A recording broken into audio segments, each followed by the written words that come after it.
Добро вечер и добродојдовте во 24 анализа. Терористички напади во срцето на Европа. Над 30 мина загинати во две одвојни експлозии во главниот град на Белгија и центарот на Европската Унија. Македонскиот председател апелира да не бидеме наивни, а специјалниот јавен обвинител во меѓувреме тврди дека шефот на државата заедно со обвинители и пратеници е нелегитимен. За овие денешни актуелности разговарам со професорот Стево Пендаровски, поранешен председателски кандидат и поранешен советник за национална безбедност. Професоре, добро вечер и добродојдовте. Добро вечер, добро најдов. Мислам дека првото прашање кое се поставува кога веќе зборуваме за нападите во Брисел е колкави се шансите ова да се случи во Македонија. Посебно и после Анкара и сите останати напади кои се случуваат се поблиску и поблиску до дома. Објективно Македонија никогаш не била примарна цел на терористичките организации. Никогаш. Ни на Ал-Каида едно време, ни последниве години на ИСИС. Белгија да. Кај Белгија се очекуваше затоа што е седиштето и на НАТО и на Европската Унија.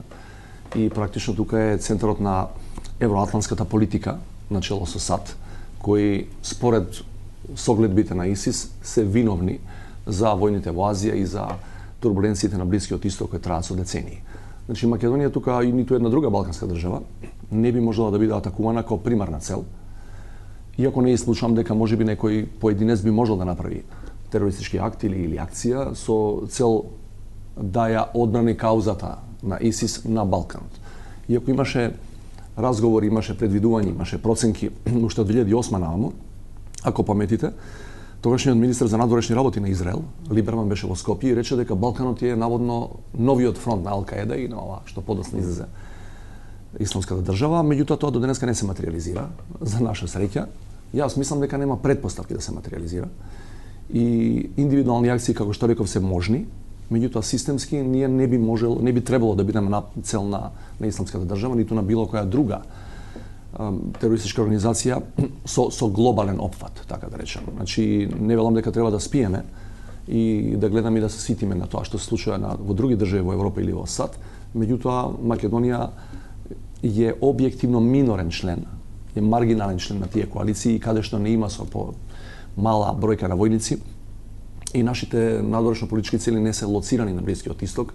Практично ние никаде на надворешен план не се конфронтираме со идеологијата на ИСИС до овој момент и затоа не очекувам дека ние ќе бидеме први на табела или први на листа за отстрел, што се вели. Дел од реакциите денеска, примерно на социјалните мрежи, беа некое ново ниво на патос. Јас би избегнал да ги коментирам во оваа прилика, бидејќи ќе биде ширење на говор на омраза, но со изјава се јави и председателот, кој вели дека меѓу другото ќе се докаже, можно е да се докаже дека овие напаѓачи во Брисел, исто како оние во Париз, поминале низ балканската рута, како да искористи оваа ситуација да повтори дека ние сме биле на некој начин обесправени. Така се создава впечаток, не велам дека е така, дека сме биле обесправени во поглед на... Јас сум го коментирал тоа порано, кажано од различни луѓе, и во регионот, не само во Македонија, значи тоа нема никаков контакт со реалноста. Дека бегалските бранови се искористени низ нив да поминуваат луѓето кои утре ги правеле терористичките напади во Париз пред неколку месеци или сега денеска во Белгија. Можно е некој од нив да биле дел од тој бегалски бран, меѓутоа бегалските бранови сами по себе знаеме зошто почна, зошто се уште траат и знаеме точно кои луѓе се внатре. Значи профилот на бегалците е познат. Најголемите терористички организации не ги прават најголемите терористички напади, криејќи се зад бегалците за жени и деца или луѓе кои несреќници кои бараат прибежиште. Сите што ги направија нападите ќе се покажи според првичните информации колку што ги слушам и во Брисел денеска, тоа се луѓе кои се втора, трета генерација родени и одгледани таму во Западна Европа. Значи можеби некој поминува користејќи таа голема мешаница по балканските граници, меѓутоа генерално луѓето не поминуваат заедно со бегалците за помалку забележани да бидат на својот пат кон западноевропските престолнини и така да ги излекуваат, да ги изведуваат своји терористички напади. Значи, тоа е небулоза дека ако ги има бегалците, тоа е одличен, како да речеме, еден штит зад кој се кријат терористите и тие да ги прават тие напади што ги слушаме, што ги гледаме во светот. Терористите не се кријат зад бегалците во најголем дел. Тука и таму можно е да има по некој индивидуа која ја користи балканската рута или некоја друга рута која утре ќе биде за премин преку Западна Европа, меѓутоа најголемиот дел на напаѓачите во Париз имаше и тогаш, ако се сеќавате, забелешки дека некој од нив поминал со не знам каков пасош сирински фалсификуван, па поминал од тука, па ни Србија и така натаму, тоа на крајот се покажа дека не е точно. Сите тие се добро вклопени во средината во која ги изведуваат терористичките напади, одлично го знаат јазикот на средината. Инаку јас ве убедувам дека човек кој поминува вчера на Идомени и низ Македонија евентуално, ако е таа рута се уште отворена, заутре не може да изврши напади во Париз затоа што нема поим кај се наоѓа Стад де Франс или 16-ти арандисман. Мора да има мрежа на јатаци, мора да има логистичари, мора да има поголема организација која ќе го пречека, која ќе го преземе и тој може да удри, меѓутоа не може туку така да дојде да преспи една ноќ и да рече сега утре заутре го правам тоа. Тоа се наивни гледања како се прават терористички акти. Терористичките акти се планираат со месеци и со години и не им се потребни бегалски бранови на луѓето да го направат. Еве и да ги немаше бегалците, што немаше да има терористички напади, ќе имаше. Така што тоа се тези на луѓе кои сакаат локалната политичка агенда да ја излечат на површина, користејќи една многу поглобална политичка агенда која објективно нема никаква корелација со нас. Вие бевте советник за национална безбедност и некако ова прашање ми останува неодговорено, во последно време, посебно и сега повторно се актуализира. Бегалците настрана. А тоа беше некаде околу, речиси пред 2 години, дека во Македонија, ми се чини дека исламската верска заедница изјави дека во Македонија има верски објекти во кои не знае што се случува. Како гледате на ова? И тоа е пред 4, можеби 5 години и во еден од западните вестници беше пренесена веста, цитат на поглаварот на ИВАЗ, кој велеше дека 4 џамии во центарот на Скопје не се под контрола на ИВАЗ, туку се под контрола на некои радикални сили. И тогаш и сега, и тогаш и од тогаш до сега, јас ви тврдам дека станува збор за нерешени пред се имотно правни прашања и расправи внатре помеѓу фракции во исламската верска заедница, дека ниту првите, ниту вторите, ниту третиве, ниту една, ниту друга групација, ниту она што влегуваше насилно пред некое време во ИВЗ, надвор од сите норми и закони, нема врска со ИСИС и дека не станува збор за терористи кои одвај чекаат тука да експлодираат некоја бомба или самите да се разнесат, туку станува збор за превласт во таа организација конкретно меѓу една, друга или трета групација внатре во организацијата. Конечно, ако тоа беше точно, многу би ме зачудило нашето до вчера, завчера некакво такво Министерство за внатрешни работи да не уапсеше некој од тие луѓе, да не кажеше еве обвинение по основ на џихад или не знам радикален ислам, овие сакале да направат ваква и ваква работа, а се криеле зад исламската верска заедница. Председателот вели имаме 72 повратници од боиштето, се надевам дека не чекаме да украдат кебапи па да преземеме нешто. Тоа е една прилично изненадувачка изјава, затоа што ние го сменивме кривичниот законник. Ние внесовме кривично дело неодамна, според кое оние кои учествуваат во странска армија или оние кои учествуваат во туѓи војни, да ги наречам понародски, тоа прават кривично дело и ако ние ги имаме идентификувано на наша територија, ако се на наша територија, те треба се во затвор. Тие треба се под обвинение. Така што или барем не само под мониторинг, туку под обвинение, така што не ми е јасна таа изјава. Затоа што порано беше можно да одите вие во Сирија и да се борите и да се вратите назад и никој ништо да не ви направи. Сега тоа повеќе не е можно. Многу држави метнаа таков член во кривичниот законник и ја не знам зашто по тоа не се постапа освен ако тие 72 баш прецизно 72 да не се со име и со презиме познати по потекло од тука, можеби не се вратени во Република Македонија. Меѓутоа да знаеме дека се вратени, ако се вратени и да укажуваме тоа на телевизија, без да преземат надлежните органи мерки против нив на кривичен прогон е неверојатно. Постојано се зборува дека ние немаме пристап до одредени бази на податоци. Вие бевте на тоа место. Јас колку што знам, Македонија е членка на Интерпол, Европол. Кои се тие бази на податоци кои наводно Шенген, кои нам ни се забранети? И дали има толкаво влијание тоа што ние немаме пристап до тие бази на податоци, бидејќи не само сега, денеска беше повторено тоа, меѓутоа истата изјава ја даде председателот и кога зборуваше за билд за мигрантската криза. Не станува збор за непознавање на работите. Значи ние имаме пристап до сите податоци, до сите бази на податоци кои зборуваат за терористички организации или за поединци кои се во тероризмот вовлечени. Ние треба да знаеме, нашата публика треба да знае. Значи Европската унија има заедничка надворешна политика, Европската унија има нешто што наликува на заедничка безбедносна политика, меѓутоа Европската унија до овој момент, значи на ниво на организација нема заедничка разузнавачка политика. Не постои тело во кое секој внесува своји податоци од разузнавачки карактер, кои се делат понатаму меѓу сите земји членки, да не се лажеме, поголемите или најголемите членки на Европската унија се прилично љубоморни во тој дел и не ги делат тие податоци кои ги имаат, можеби со некој на билатерална основа ги делат, и тоа не станува збор само за други членки на ЕУ. Например, ги делат, Британија ги дели тие разузнавачки податоци со САД, со Америка. Америка не е членка на Европската унија. Значи ние не можеме да кажеме дека ние им кажувавме, имавме податоци дека ќе ви се случи оваа работа, ама вие не слушавте бидејќи не сме дел од тој заеднички систем. Тоа е, како мали џокице ги замислува тие работи во политиката, тоа е да вие имате податок кој го нема БНД на Германија или го нема Ми-6. Тоа се комични работи. Значи, тоа е, повторно велам, обид внатрешната политичка криза, која е длабока, која е темелна, која е системска, да се измести и да се покрие со нешто што се нарекува ај се ние ќе изиграме глобални играчи и послушајте, иначе ние знаеме, и денеска имаше и таква изјава, знаеме дека пак ќе ви се случува. Тука се наметнува едно многу чувствително прашање, што мислам дека и нема ни да се поставува, се надевам дека нема да остане и вистина. Дали се отвора патот за Нова Куманова, па дури и политичко истинирано сценарио кое би се атрибуирало на случувања во светот? Не, значи ова што се случува во Белгија или во Франција нема никаква корелација со Куманово и со Диванас. Никаква корелација. Според сите расположиви податоци, јас се надевам дека специјалниот јавен обвинител тоа ќе го покаже понатаму, а ако му го дадат конечно тој предмет да го работи, ќе покаже дека станува збор за домашна афера, продуцирана од домашни извори, за домашни политички потреби. Што тамо нема никаков контакт, никој од тие луѓе, можеби бил некој пат во Сирија. Меѓутоа дошол во диво населје и тоа што го направил нема никаква врска со идеологијата на ИСИС или на Ал-Каеда или со формирањето на калифат или со воведување на шеријатско право во Македонија. Тоа има врска со политичките намери на некои моќници во Македонија да ја забошатат ако се може во тоа време кампањата на опозицијата со така наречените бомби, да го тргнат вниманието и да речат сега зар во оваа ситуација, сега вие до власт наводно. И затоа тоа е инсценација комплетна. Тоа многу луѓе го знаат, затоа постојат и аудио и видео записи во некои од соседните држави, тие беа емитувани јавно во дел од медиумите, особено на Косово. Точно се знаат луѓето кои тоа го договарале. Меѓутоа тоа не е моја работа, не треба јас да ги кажувам тие работи, тоа треба да го знае целокупната македонска јавност и да помине низ институциите и на крај да се знае кои се виновниците, бидејќи имаме 18 мртви, од кои 8 се специјалци. Наши граѓани, наши државјани, сјајни момци кои не требаше да завршат на таков начин.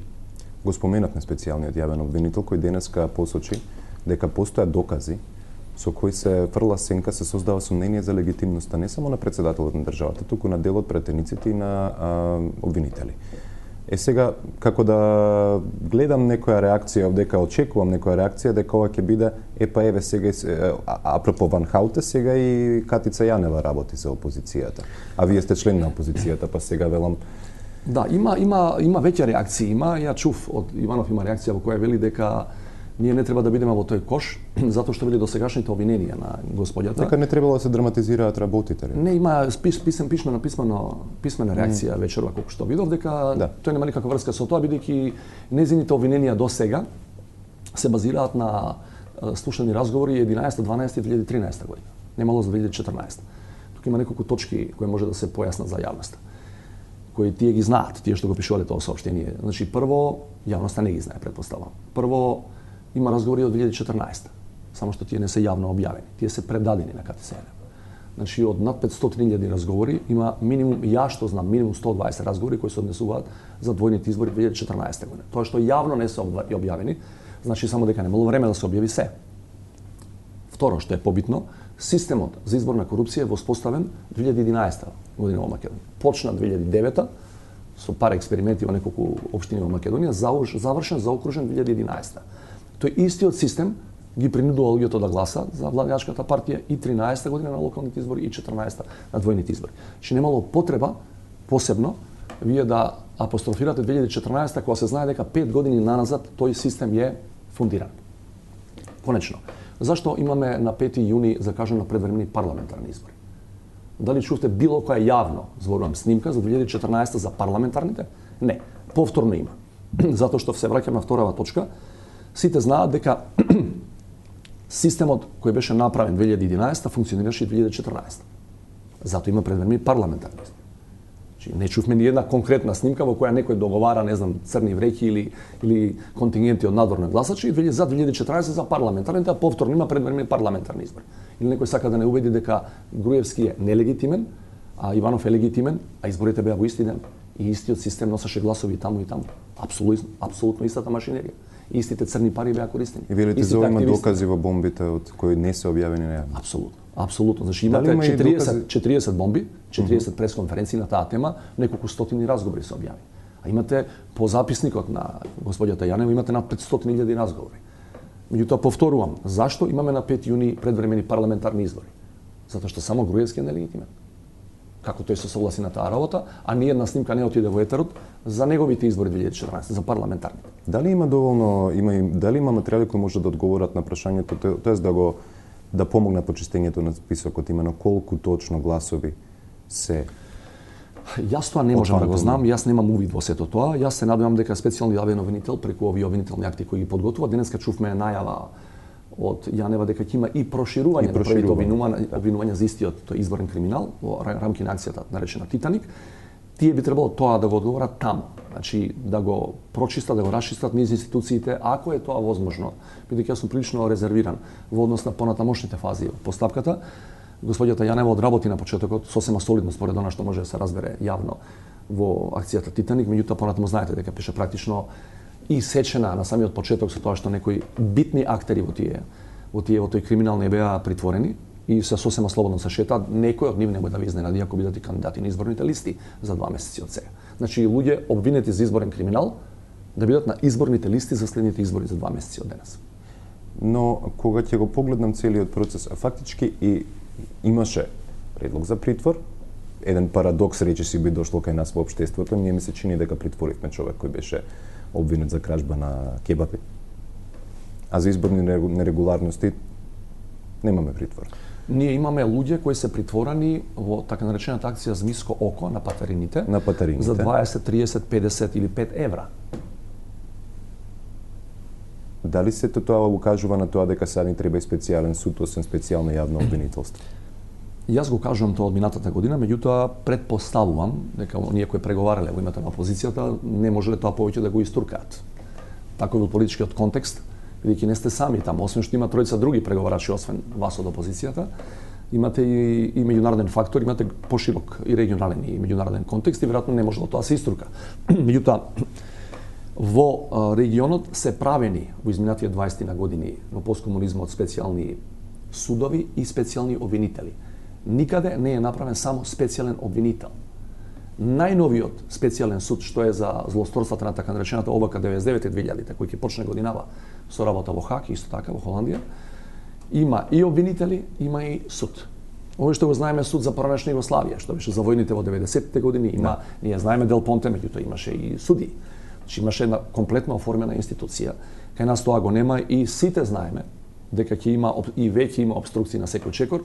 Имате пред ден-два, ако не се лажам, еден прилично релевантен новинар во сферата на правосудството, можеби најинформиран во таа сфера во Република Македонија, носи информација според која се направени во сите поголеми судови во Македонија посебни судски совети кои треба оформени сега, последниве недели, кои треба евентуално ако некој сгреши од овие што им се бајги проверени во прв степен, ако некој случајно погрешка даде притвор, во втор степен да го укинат. Значи може да замислите, тоа се затоа што постои варијанта ако Скопскиот суд тоа не сака да го направи, тоа судење евентуално да се измести во некој друг суд во Македонија. Во сите судови во Македонија се направени во втор степен судски совети од така наречени проверени судии, кои нема да ви дозволат ни случајно да влезете во Идризово. И затоа беше неопходно да има и специјален суд, меѓутоа таа работа е завршена практично. Не можам да видам како сега наново ќе се креира политичка волја, бидејќи е нужна за да имаме и специјален суд.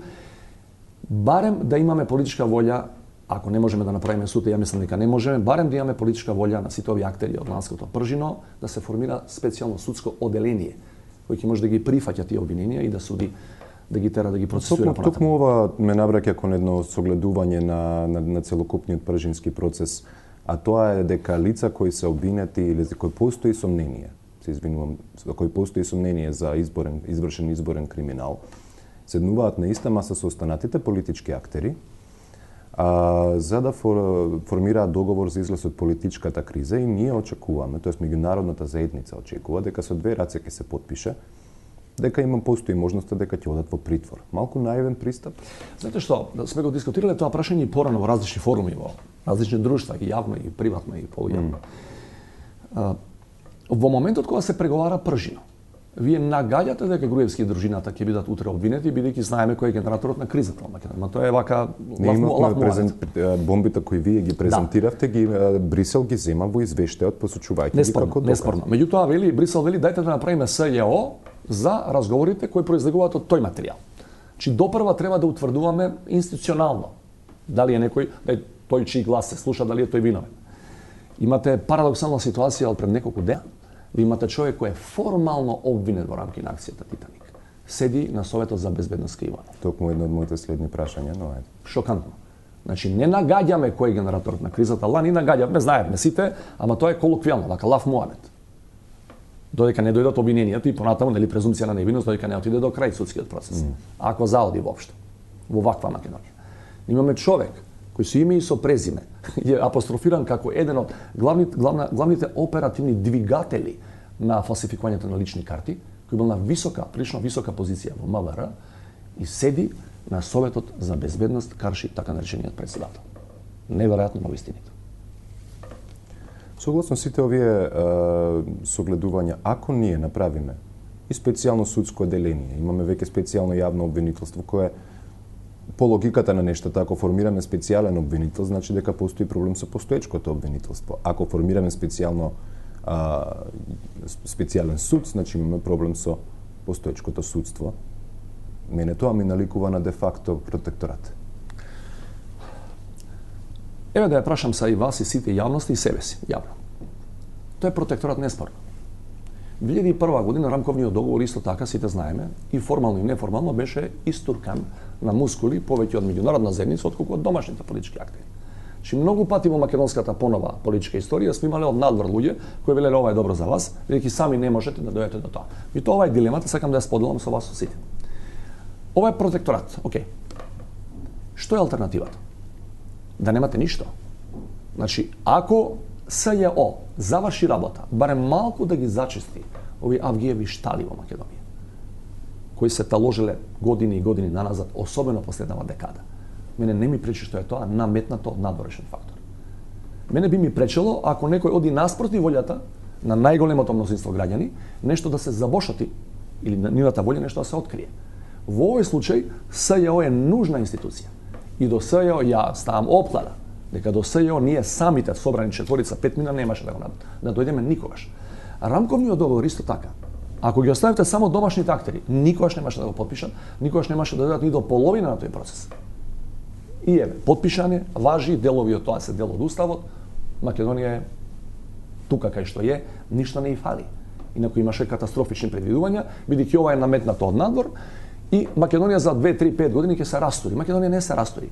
Ако СЈО си ја заврши својата работа, така како е, што е во законот предвидено, совршено не ми пречи, дали е тоа наметнато од надвор или не е наметнато. Можевме ли, прашањето е, можевме ли ние од дома да го направиме? Не можевме. Нека го направат од надвор луѓе, нека го предложат од надвор. Зашто денес ја чекаме со душа, сите медиуми ја презентираат, што кажала Ковеши, што кажала обвинителката од Романија? Затоа што е парадигма во Европа, затоа што е пример каков што нема на континентот. Затоа што актуелни функционери гони и воопшто не им се плаши. Тие тоа го направија самостојно. Не дојде некој од Брисел да им го постои тоа, како СЈО нашево.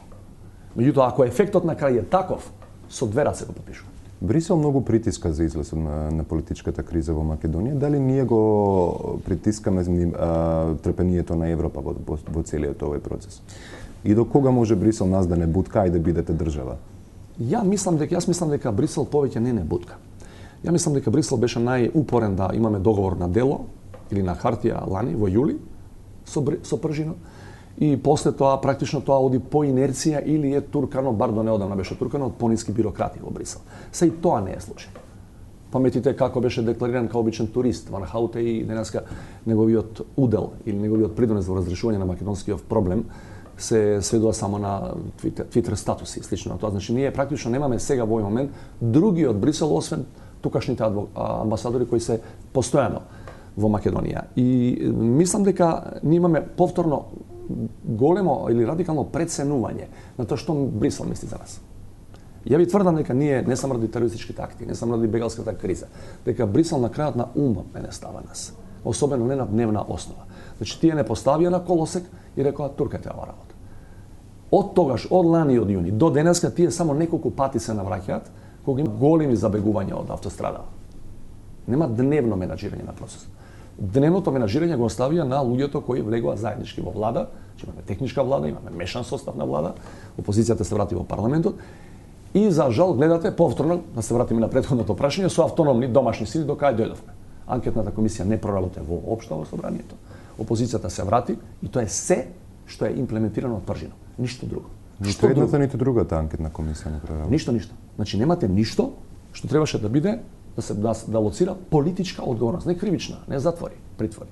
Политичка. Ни од тоа нема ништо. Да се вратиме назад.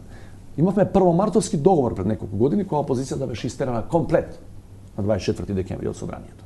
И тогаш имаше комисија, опозицијата тогашната опозиција ќе излезе на локални избори, нема да ги бойкотираме, но ќе направиме комисија која ќе ја расчисти таа работа, ќе ги расчлени тие работи, тие случувања од 24 декември. Никош ништо не се случи. Нема на хартија ниту единствен заклучок. Некој е кабајт, некој е политички виновен, кој е политички одговорен. Нема ништо. Чи тоа беше навистина, како што тогаш еден функционер на владеачката партија предвиде, најобична тоалет хартија. Тука мора да направиме мала пауза за реклами, па ќе продолжиме.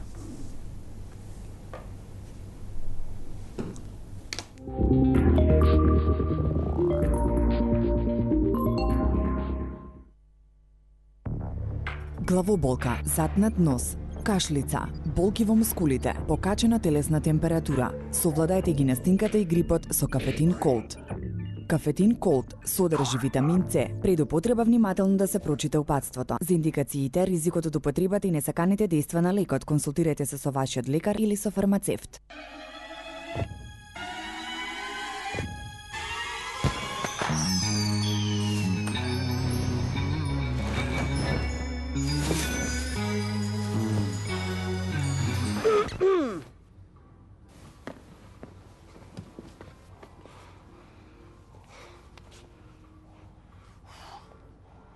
Ке го земам. Душеци Dream by Almak во салоните низ Македонија. Душек за сечи сон.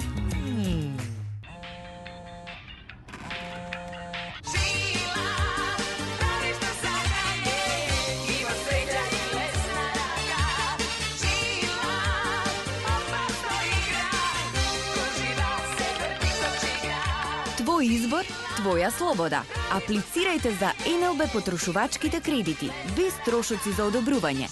Искористете го промотивниот Виолетов потрошувачки кредит со најниска каматна стапка од само 6%. Понудата трае до 31 мај. НЛБ Тутунска банка.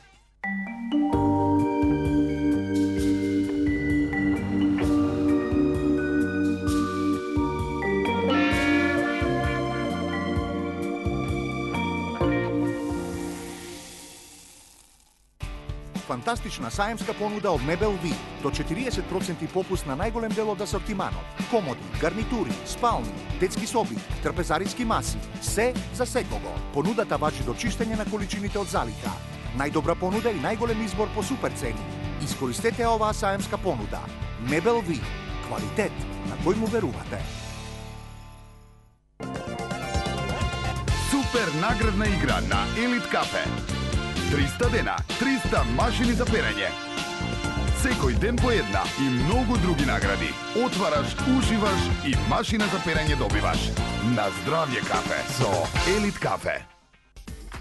Crazy Days во АМЦ. Неверојатни цени на телефони, лаптопи, телевизори и останатиот асортиман. Побрзајте! Акцијата важи само од понеделник 21 март до четврток 24 март. АМЦ. Секогаш најдобри цени.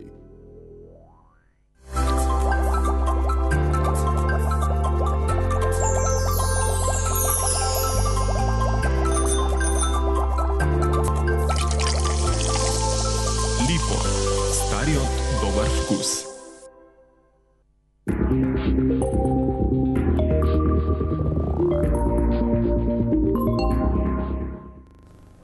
Професоре, почнавме да разговараме за пржинскиот процес и едно од елементите што мислам дека пропуштив да прашаме токму мислењето на Венецијанската комисија. Начално имаме информација дека било договорено откако ќе биде дадено ова мислење од Венецијанската комисија дека ќе биде инкорпорирано во рамките на тоа што е договорено во Пржино. И сега се очекува да партиите да се состанат за оваа цел. Дали сметате дека ќе се вклучи ова ќе се стави во пракса, условно кажемо, бидејќи до се утврдивме дека специјалниот јавен обвинител има потешкоти, тоа не е некоја посериозно. Нема, знаете ли зашто е мислењето на Венецијанската комисија? За објавувањето на бомби. Да. Значи, ја би бил екстремно изненаден ако се соберат повторно 4 партии и го изменат законот. Што е за свиркачи или за соработници на правдата? За заштита на приватност и за свиркачи. Да. Венецијанската комисија вели законот кој го имате донесено, народски преведено, да не се објавуваат повеќе бомби, тоа им беше стравот на овие што беа во влада. Тој закон вели е многу ригиден. Забранува било какво, ако имаш било каков материјал, оно што е објавено веќе може да се реобјави. Ако имаш друг материјал поврзан со тој период, го носиш одмак кај се јавува. Ој вели тоа е ригидно многу. Таа ќе се тера работа, меѓутоа и јавност има право да знае. Само вели треба да ги исклучите семените, личните, приватните моменти од тоа. Че се друго, што правил некој функционер, ако правил некаков криминал, и можеш и ти, односно вие да го објавите во медиум. Па после нека оди во СЈО. Вели треба да го измените законот, преведувам се во една реченица, прилично долго мислење, треба да го измените законот и да дозволите објавување и на нови бомби, не само од СДСМ, од било кој би дошол во посет, поврзани со тој период, прислушкувани разговори кои не задираат во ничија приватност, а се од јавен интерес. Од јавен интерес е навистина дали некој подкраднувал од буџетот или правил што сакал со јавни пари, мои, ваши, наши, заеднички, као да се приватни. Да. И тоа ја ви тврдам дека теоретски шанси нема Груевски и другиве, што се со него практично заедно, а тројкава друга освен опозициониот представник, теорија нема да седне, може да седне да пие кафе, теорија нема да го измени тој закон. Тоа беше нивната најголема ноќна мора. Зошто ако вие од опозицијата велите дека веќе ги немате материјалите, дека се предадени кај Цејанева, каде е тука ризикот сега? А од друга страна пак како власта работи отчетно и транспарентно, како што тврди? Јас не можам да знам што е мотивот, меѓутоа знам дека главната работа која сакаа да ја постигнат со тој закон, ако се сеќавате уште летоска форсираа пред да се распушти собранието, пред да се врати уште опозицијата, да се донесе законот, 15 јули е потпишан бржино, веднаш потоа, значи сред летни одмори, да се соберат и да потпишат дека нема повеќе ништо друго да се објавува. Она што го знам ја од Заев, уште на првите рунди на разговори, делот ми беа на почетокот во Страсбург и во Брисел, едно од првите барања на Груевски на маса. Не било ова СЈО и други работи, него. Прво да се договориме тоа да престанеш да го објавуваш, после ќе правиме муабет за другите политички работи. Прво тоа да го договориме. И се они на таков закон за кој Венецијанската комисија вели дека е ригиден, а од нивен аспект тој е идеален, они да се вратат сега повторно на маса преговарачка и 2 месеци пред избори на 5 јуни се да ви преговараат дека можете нешто и да објавувате, не вие као опозиција, иди кој си граѓанин кој евентуално може да дојде во посет до тоа, тоа е не можам да сватам, не можам да разберам таква ситуација. Не верувам дека ќе се случи. Инаку Венецијанската комисија е едно прилично респектибилно тело на страна луѓе кои сега ги предлагаат да бидат членови од Македонија, прилично респектибилно тело на Советот на Европа кое не пишува туку така. Еден од нашите членови тврдеше дека станува збор, или нема да коментирам, но станува збор за исполитизирано мислење. Има и такви типови во Македонија, што да кажам. Кога ќе се навратам веќе кон целиот пржински процес е венецијанска настрана медиумите. Ван Хауте остана на Твитер со мачките да коментира. Да. Често се врзува со вас како опозиција.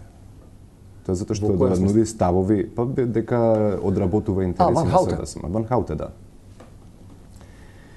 Ја не се сомневам дека тоа ќе биде така. Знаете што, кога вас некој мора да ви биде виновен за оваа ситуација во која донесете државата. За лудило е да очекувате од оние која донесува државата на дното на Европа и на светот. И да ја донесува на дното на овој 25 годишен транзиционен период, да кажат јас сум виновен. Ако тоа го кажат, прво треба да си заминат.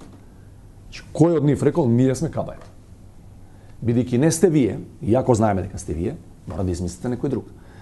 Секојдневно слушаме дека, не знам, десетина и десетина ликови од опозицијата се виновни за оваа ситуација во која тие не донесува. Меѓутоа некој од опозицијата е виновен. И тоа од време на време им е малку, па сега ставаат и некои странски фаци од таа цела галерија ликови. Не ме чуди, јас знам и 2001 година така беше, некој си не знам конспиративни теории дека некој од Вашингтон рекол ова мора да биде вака, па некој ги обучувал овие во планина, па некој направил да има војна во Македонија. И тогаш имаше тогашната опозиција и ставова сега. Па се вадеа документи од ЦИА наводно дека некој друг. Да, ЦИА директно тука го менаџирала тоа и се прашувате ако онокава служба, онокава држава, веле сила, ако не можела да ја скрши Македонија. Значи упорно се обидувала, ама не успеала. Како да ви кажам, значи тоа се надвор од памет теории, Ја не би ги коментирал. Такви теории има и со сегашната политичка криза, фактички дека странски шпиони, грчки платеници се инволвирани. Еве да ја прифатиме таа теза. Ако се согласувате, значи да излечеме до апсурд таа нивна теза. Дека значи, Брисел се обидува да играме понивно, дека тоа грчките интереси. Значи сите, не знам дека не излезе. Сите можни странски најсилни, најмоќни служби на светот го направиле ова со бомбите, му ги дале назаев. Значи странски служби тоа стојат тотал за тоа. Ја ве прашам се. Дали имате барано 15 милиони долари провизија за аутопатот? Дали имате барано и купено 6.000 евра Мерцедес? Дали имате плацови на водно? И дали сте барале зидови по 7 метра да се двоите од народ да не ве гледа? И све што чувме. Значи, иако се сите највалкани, можни странски разузнавачи и шпиони, фала Богу што ни ги отвори очите да видиме кој не владее. Значи, дури и тоа да е. Се кабаете тој што ги донал тие материјали или овој што ги правил овие кашканици. Еве и да е таа теорија точна. Во ретие. Сакате да кажете дека нема ништо? Ние не дзиркавме во вашите спални соби. 40 бомби. Во сите нив имаше по серија кривични дела, предпоставени кривични дела. И са, дај Боже да има повеќе такви, на запад ги нарекуваат свиркачи или соработници на правдата кои ќе ви достават материјал дека јас и вие, као јавни функционери, кои сме платени од граѓаните, дека сме работеле спротивно на закон. Дај Боже да има такви материјали. Па тоа се стварно ордени треба да им даеш на тие луѓе. Во јавноста излезе еден разговор, наводно помеѓу двајца новинари, кој беше од многу лична природа и тука веќе се поставува прашањето дали сепак законот за заштита на приватноста беше основа. Зборувате за ова што излезе сега, пред неколку недели? Пред неколку недели, да. Тоа е надвор од проектот наречен Вистината за Македонија. Надвор од тие 40 пресконференции треба надлежните органи да видат. Јас согласувам дека тоа е поприлично непријатно. Невкусно. Невкусно, крајно невкусно. И јас мислам, и мене ме зачудува во тој дел, што можеби има, можеби јас не знам, и тоа надлежните органи тоа требаше час поскоро веднаш по објавувањето да проверат од каде, кој го постирал, да одат по трагата.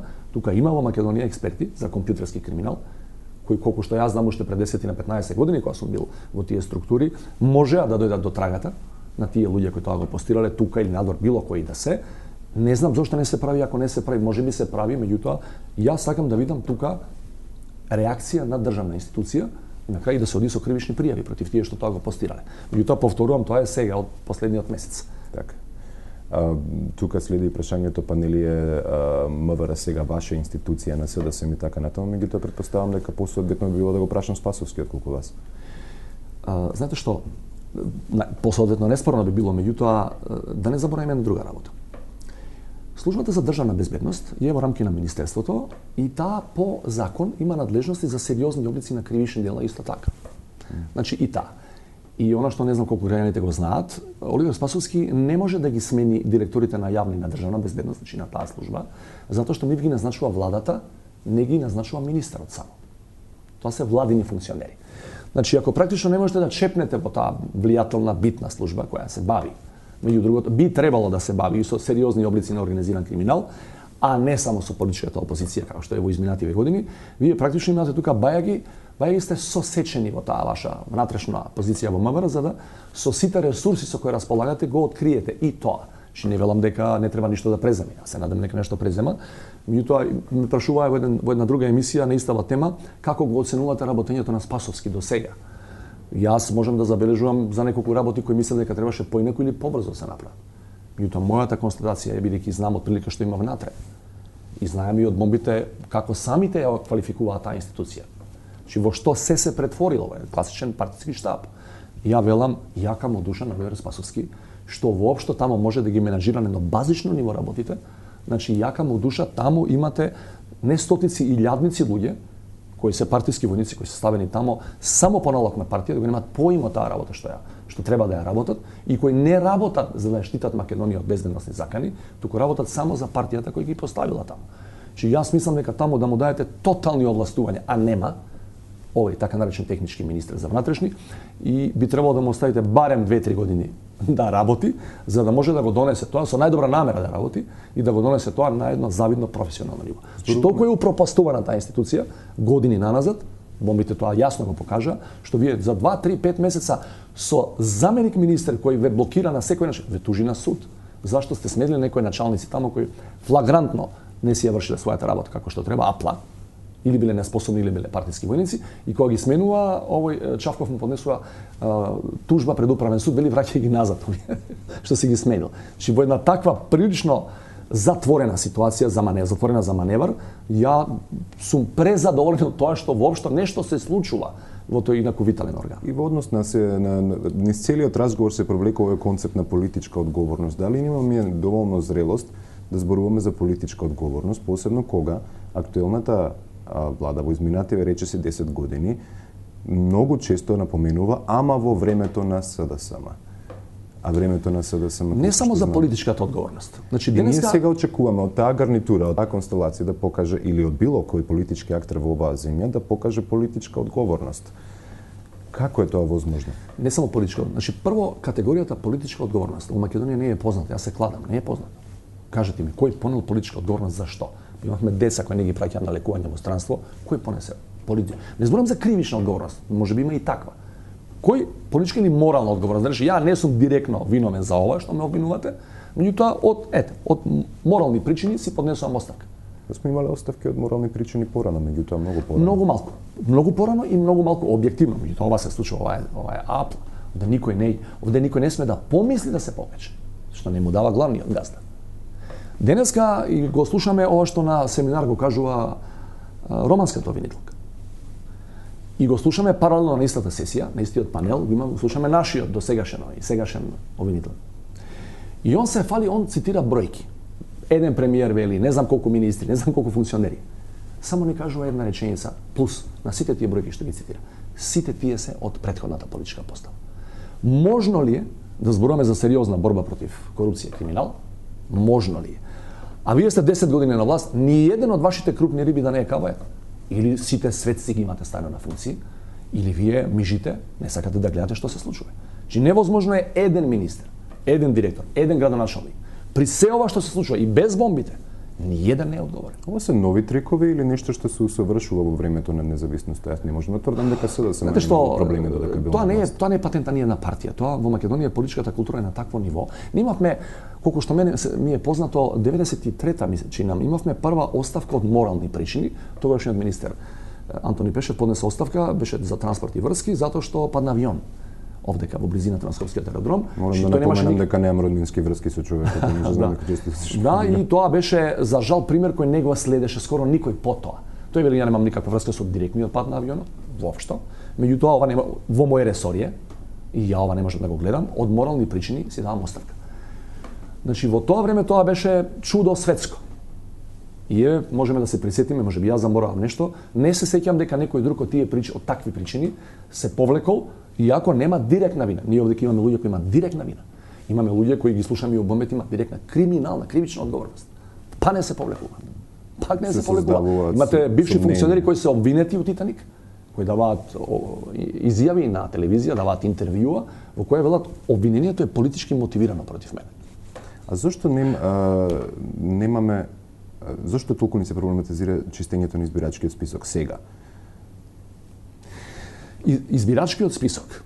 Прашањето ми е повеќе околу ова можеше да се направи и со попис претходно и во времето додека СДСМ бил на власт и така натаму. Сега се актуализира прашањето дека тоа треба да се направи. Имаме пензионери со наводно имаме пензионери со по неколку матични броеви. Се надевам дека се искористиле па биле на неколку летувања барем. Дали ќе успееме се тоа да го направиме како што сега имаме сопки и запирки во целиот процес до 5 јуни? Не. Да го исчистиме избирачкиот список, ваков како што е. Да создадеме и услови за фери демократски избори како што бараат меѓународната заедница да ги види од нас до 5 јуни. Што да ви кажам, состојбата со така наречените граѓански евиденции, целокупната сфера на граѓански евиденции никогаш не била идеално средена на скандинавски начин во Македонија, никогаш не била. Зашто сега се проблематизира? Затоа што доаѓаат избори. Затоа што ние во очи на овие избори, а и претходно, имаме докази дека за прв пат се увезуваат гласачи од надвор. Изборни контингенти од надвор доаѓале од соседни држави и гласале во Македонија. Не само пустец, туку и од гора од Косово. И од некои западноевропски држави.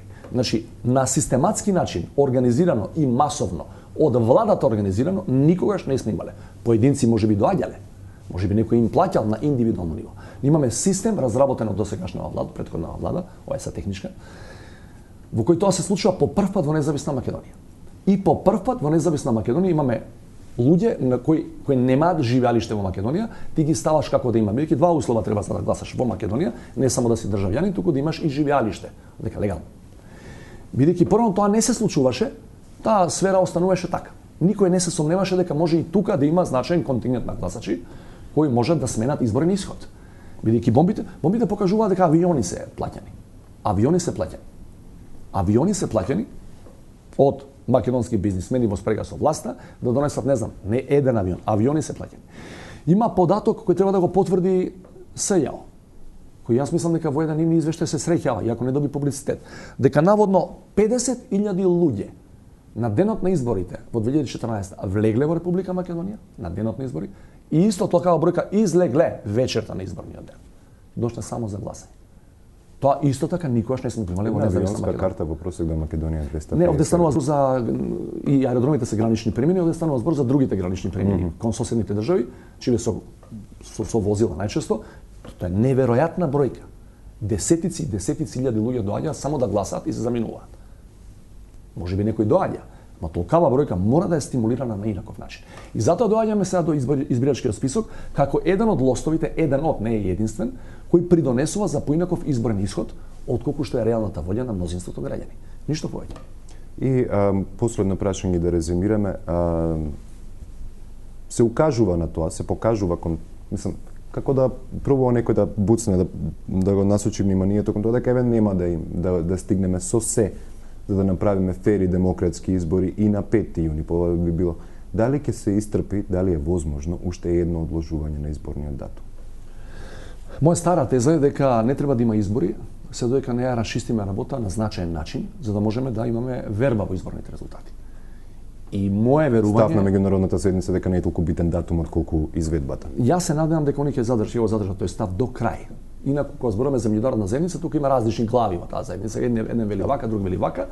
Во последно време, за кога го одложувавме 24 април, повеќето рекоа дека нема услови за избори. Значи, јас ви тврдам дека не само избирачкиот список, и другите битни елементи на Пржинскиот договор не се имплементирани, може би се почнати, не се имплементирани до крај, сферата на медиумите не ја чепнавме воопшто. Што е сменето во таа смисла? Ама ништо. Тоа што два пати некој од напоменавме дека преговорите за медиумите се сведени на Твитер. Затоа што не ви дава, значи замислете, јавниот сервис не можете таму да смените ништо. А не во приватните медиуми кај што ги знаеме сите спрегите кои се и какви се, колку се длабоки. И колку години наназад одат. Значи, што од пржино е имплементирано? Затоа ја реков, ние треба да зборуваме за избори, ама за избори на кои ќе имаме избор. Не само избори заради избори. И од тој аспект ја мислам дека датумот е ирелевантен. Не сум сигурен дека во значајни сегменти на меѓународна заедница, а да не зборувам па за владеачката врхушка во Македонија, дека го делат ова мое размислување.